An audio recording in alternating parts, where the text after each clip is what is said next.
Hello everyone. आज हम the Indian express की आज की जो इम्पोर्टेंट न्यूज़ रहेंगी हमारी 6 सितंबर 2025 की। तो इसमें हमारी फर्स्ट जो न्यूज़ है वो होगा कि अमेरिका के द्वारा भारत को ये कहा गया है कि जो भारत है वो चीन के हाथ से हार रहा है। तो इस पर कुछ बयान आए हैं, उसको हम डिस्कस करेंगे।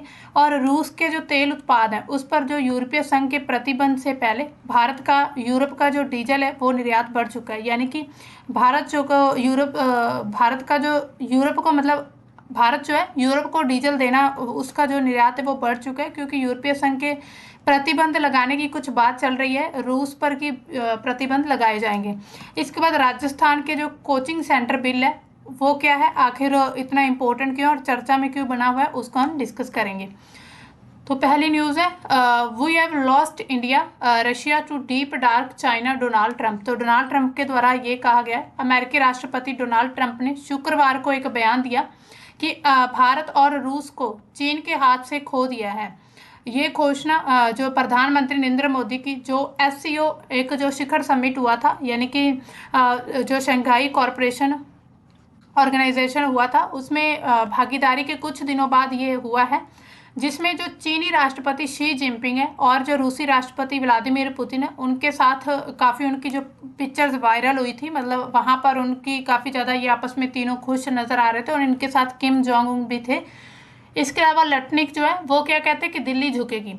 अमेरिकी वाणिज्य ये जो है मतलब अमेरिका के जो कमर्शियल वहाँ के ऑफिसर जो हैं कमर्शियल मिनिस्टर हॉवर्ड लटनिक, उन्होंने कहा है कि आक्रामक रुख अपना लिया और सोशल मीडिया पर क्या कहा कि भारत 1-2 महीने में वापस अमेरिका की मेज़ पर आएगा। यानी कि अब ये भारत को चेतावनी दे रहे हैं कि भारत जो है वो अमेरिका के पास वापस आएगा, भारत माफ़ी मांगेगा और फिर से सौदेबाजी होगी।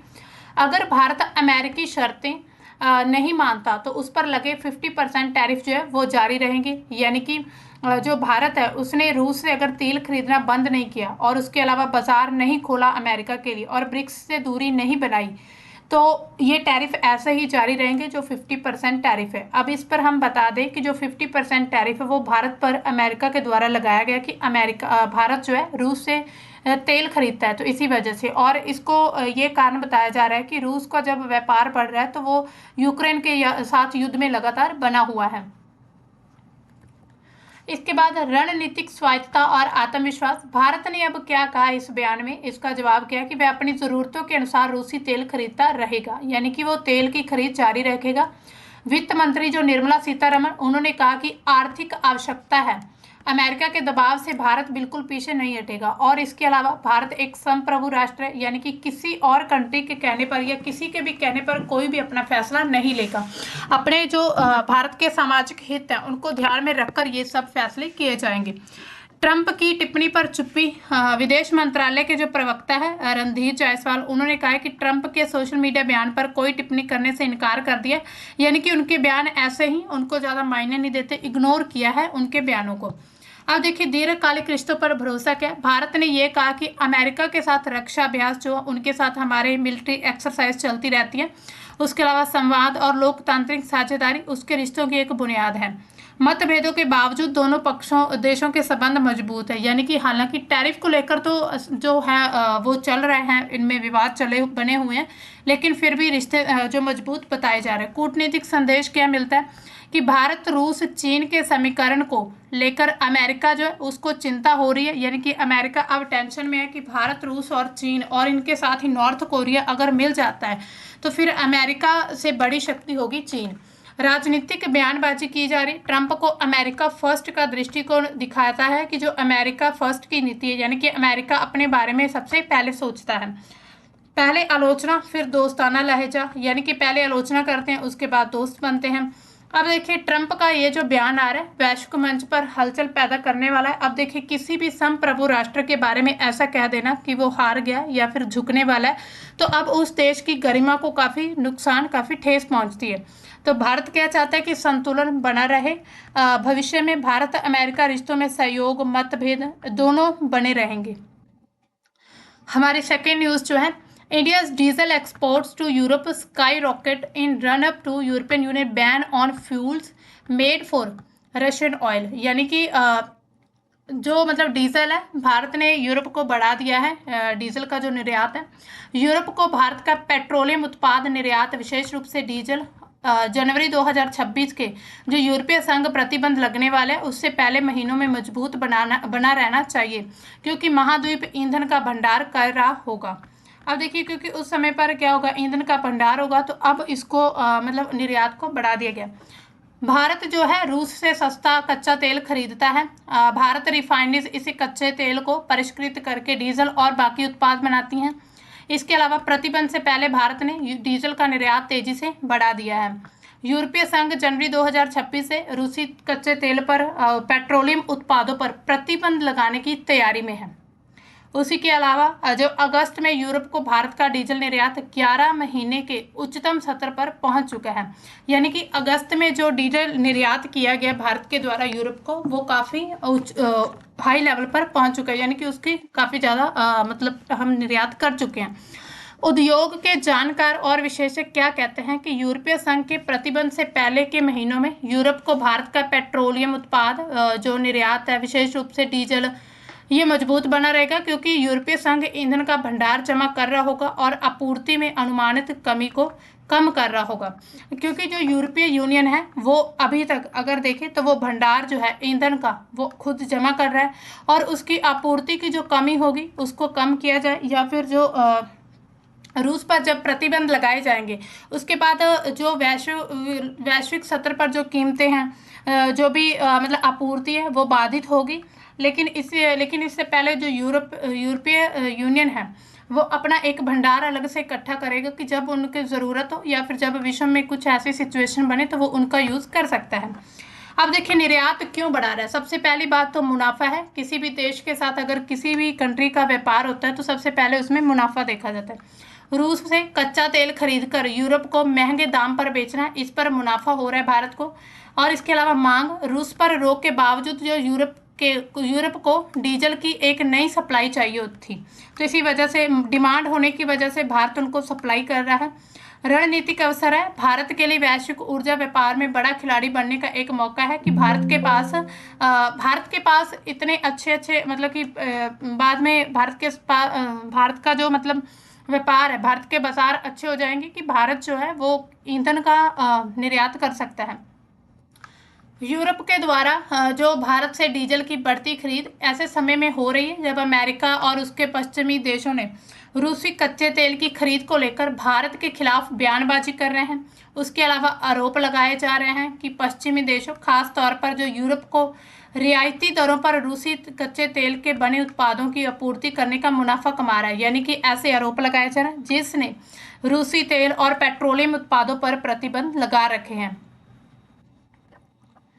भारत ने आरोपों को खारिज कर दिया और ये कहा कि रूसी तेल आयात और पेट्रोलियम उत्पादों का निर्यात करना कोई भी अवैध काम नहीं है, और जिन देशों को समस्या है वो भारत से ईंधन आयात करना बंद कर सकते। तो भारत का ये सीधा सीधा बयान आया है। अब जो हमारी नेक्स्ट एंड लास्ट न्यूज़ है वह Rajasthan coaching centre bill says what it matters so much. यानी कि जो राजस्थान का कोचिंग सेंटर बिल है वो क्या कहता है, वो इतना इम्पोर्टेंट आखिर क्यों है। तो विधेयक को कोचिंग संस्थानों के जो कोचिंग संस्थान बने हुए वहाँ पर उसके व्यवसायीकरण पर अंकुश लगाने और ये सुनिश्चित करने की एक निर्णायक कदम के रूप में वर्णित किया गया। यानी कि जो वहाँ पर कोचिंग देते हैं उन पर एक अंकुश लगाने के एक ऐसा बिल पास किया गया है। वो कोचिंग सेंटर छात्रों की भलाई, सफलता को प्राथमिकता देने वाले ढांचे के भीतर काम करते हैं। यानी कि कोचिंग सेंटर ऐसे होते हैं कि कोई भी छात्र होते हैं या फिर वहाँ की जो भी यंग जनरेशन है या फिर जो स्टूडेंट्स होते हैं उनकी भलाई करने का काम करते हैं। उसके अलावा उनको सफलता मिले अपनी ज़िंदगी में, यानी कि कोचिंग लेकर किसी भी एग्ज़ाम को या फिर किसी भी डिपार्टमेंट में उनको अपना एक अच्छा सा मतलब उनको जॉब मिले, तो उससे क्या होगा कि अनएम्प्लॉयमेंट जो है वो ख़त्म होगी। ठीक है, तो उससे क्या होगा कि ये एक ऐसा ढांचा बना हुआ है कि जो छात्रों को या फिर यंग जनरेशन को आगे लेकर जाना, इसका काम होता है कोचिंग सेंटर्स का। अब देखिए, राजस्थान कोचिंग सेंटर विनिर्माण विधेयक 2025 है क्या। राजस्थान खास करके ये कोटा को लेकर है, क्योंकि आपने काफ़ी न्यूज़ेस सुनी होंगी कि कोटा में बहुत बड़े बड़े एग्जाम्स की तैयारी वगैरह कराते हैं बच्चों को, लेकिन वहाँ पर काफ़ी सुसाइडल केस भी हमें देखने को मिलते हैं कि कई बार क्या होता है कि बच्चा जो होता है कोचिंग लेने के बावजूद उसका अगर एग्ज़ाम क्रैक नहीं हो पाता तो फिर वो डिप्रेशन में चला जाता है। तो ऐसे समय में मतलब ये जो विधेयक पारित किया गया है कि कोचिंग उद्योग का सबसे बड़ा केंद्र आज के समय में राजस्थान में कोटा है। यहाँ पर हर साल लाखों छात्र आईआईटी, जेईई, नीट और बाकी जो प्रतियोगी परीक्षा होती है उनकी तैयारी करते हैं। आत्महत्या, मानसिक तनाव की जो बढ़ती घटनाओं ने सरकार को ऐसे नियम बनाने के लिए मजबूर कर दिया कि वहाँ पर डिप्रेशन में काफ़ी जा रहे हैं, काफ़ी स्ट्रेस हो रहा है। उसके अलावा लोग काफ़ी बच्चे सुसाइड कर लेते हैं। अब देखिए विधेयक में क्या कहा गया है कि कोचिंग सेंटर का पंजीकरण अनिवार्य, यानी कि अगर कोई भी कोचिंग सेंटर ओपन करना चाहता है तो उसका रजिस्ट्रेशन करना जरूरी है। बिना रजिस्ट्रेशन के कोई भी वहाँ पर इंस्टीट्यूट नहीं चलेगा। ये बहुत अच्छा कदम है, क्योंकि ऐसे समय में क्या होता है कि हर कोई मुनाफा कमाने के लिए, अपने फ़ायदे के लिए कोई बिना रजिस्टर्ड कोई भी कोचिंग सेंटर ओपन कर लेते हैं। तो ऐसे समय में ये सरकार का एक बड़ा कदम है, एक अच्छा कदम है। छात्रों पर दबाव कम करने के प्रावधान किए गए कि 9वीं कक्षा से नीचे के बच्चों को प्रतियोगी परीक्षा में तैयारी में नहीं डाला जाएगा।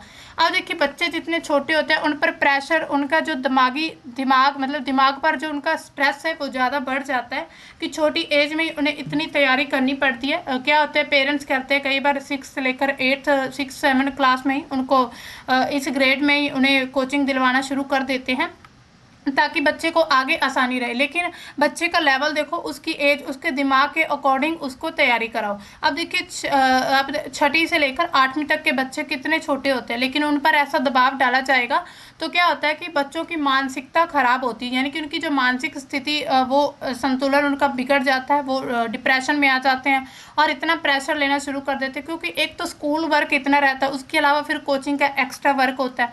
तो ऐसे में ये अच्छा कदम है कि जो 9वीं कक्षा उससे नीचे के जितने भी बच्चे हैं, अगर वो प्रतियोगी परीक्षा की तैयारी करते हैं तो उनको उन पर प्रतिबंध लगा दिया जाएगा। इसके अलावा पाठ्यक्रम और समय सारणी पर नियंत्रण किया गया, जो भी सिलेबस रहेगा, जो भी टाइम टेबल रहेगा उसको कंट्रोल किया जाए। इसके अलावा मानसिक स्वास्थ्य सहायता, हर एक जो कोचिंग संस्थान है उसको काउंसलर रखना होगा। उनके पास एक ऐसा काउंसलर होना चाहिए जो उनको करियर के लिए गाइडेंस करे, यानी कि उनको समय समय पर उनका मानसिक स्वास्थ्य जो उसको कंट्रोल करता रहे, यानी कि उसको अच्छी अच्छी बातें सिखाए, उनके साथ जो भी काउंसलिंग वगैरह करके उनके दिमागी जो भी प्रॉब्लम उनको आ रही है उनको उनका सोल्यूशन दे। इसके अलावा शिकायत निवारण प्रणाली भी होगी, छात्रों अभिभावकों की शिकायतों पर कार्यवाही करने की तुरंत कार्यवाही की जाए।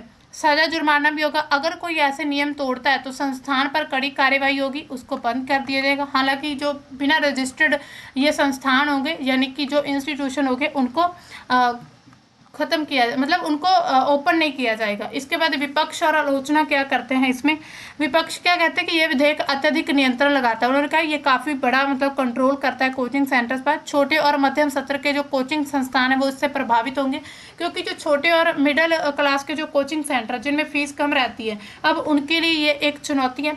शिक्षा के क्षेत्र में सरकार का अनुचित हस्तक्षेप है, तो कुछ ऐसे लोग कहते हैं कि ये शिक्षा के क्षेत्र में सरकार हस्तक्षेप कर रही है।